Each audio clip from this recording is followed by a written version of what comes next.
En la sesión de hoy vamos a explicar qué es un mol y qué relación guardan moles y gramos. Aquí les adjunto la definición de mol, sin embargo no nos vamos a detener en ella, la que vamos a intentar explicarlo con palabras. Les digo que al final del vídeo intenten volver a la definición a ver si comprenden exactamente qué es un mol.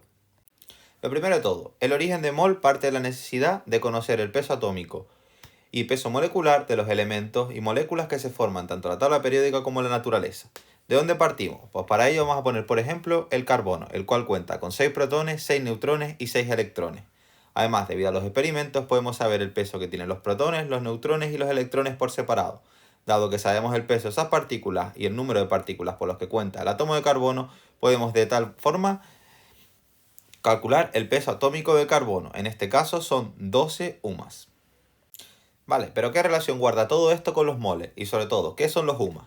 Pues para ello vamos a tener el siguiente ejemplo. Supongamos que tenemos dos cajas del mismo tamaño, en las cuales en un lado tenemos solo un átomo de carbono y en el otro lado tenemos, en este caso, 6,022 por 10 elevado a 23 partículas de carbono. Si ampliamos, vemos que la caja está completamente llena. Ahora vamos a imaginar que podemos pesar ambas cajas, sin que el peso de la caja afecte, solo lo que se encuentra en el interior. En un lado tenemos solo un átomo de carbono y la pesa nos daría 12 UMAS. En el otro lado, que tenemos 6,022 por 10 elevado a 23 partículas de carbono, la pesa nos da 12 gramos. Como ven, ambos datos se encuentran relacionados. Si tenemos solo una partícula nos darían 12 UMAS, si tenemos millones de ellas, en este caso 6,022 por 10 elevado a 23, nos daría 12 gramos. Recordar que si tenemos 6,022 por 10 elevado a 23, lo que tenemos es un mol de esa partícula. ¿Comprendiste qué es un mol? Vamos a ver los siguientes ejemplos para profundizar en el concepto. Ya vimos que si tenemos 6,022 por 10 a la 23 partículas de carbono, lo que corresponde a un mol, al pesarlo nos dan 12 gramos. Pero ¿qué ocurre si tengo 20 gramos de carbono? Pues dado que conocemos la relación de un mol de carbono son 12 gramos, en este caso simplemente tenemos que hacer una regla de 3 y nos saldrían 1,67 moles de carbono, que serían algo más de las partículas que tendríamos anteriormente.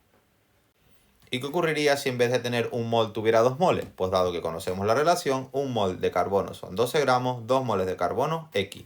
En este caso, 2 moles de carbono serían 24 gramos. Pero esto que acabamos de ver solo repercute en el carbono, es decir, un mol son igual a 12 gramos siempre. No. En este caso vamos a suponer que tenemos una molécula, la cual es CO2. El peso atómico es 12 UMAS para el carbono, 16 UMAS para el oxígeno. ¿Cómo sé la masa que pesa la molécula? Pues en este caso he puesto de color rojo las veces que se encuentran los átomos, en este caso de oxígeno, dado que el carbono al no aparecer en ningún número es un 1.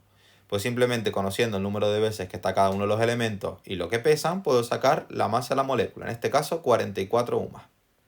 Y si en vez de trabajar en UMAS quiero trabajar en gramos, pues en este caso recordar que un mol de CO2, es decir, 6,022 por 10 elevado a 23 partículas de CO2, pesan 44 gramos.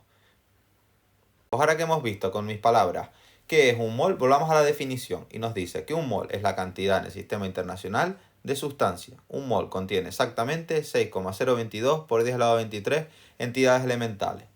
Es decir, un mol no es más que un número.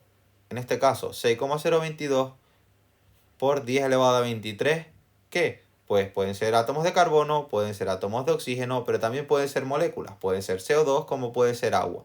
En este caso, lo único que tenemos que tener en cuenta es que un mol es exactamente ese número de partículas de algo que tengamos.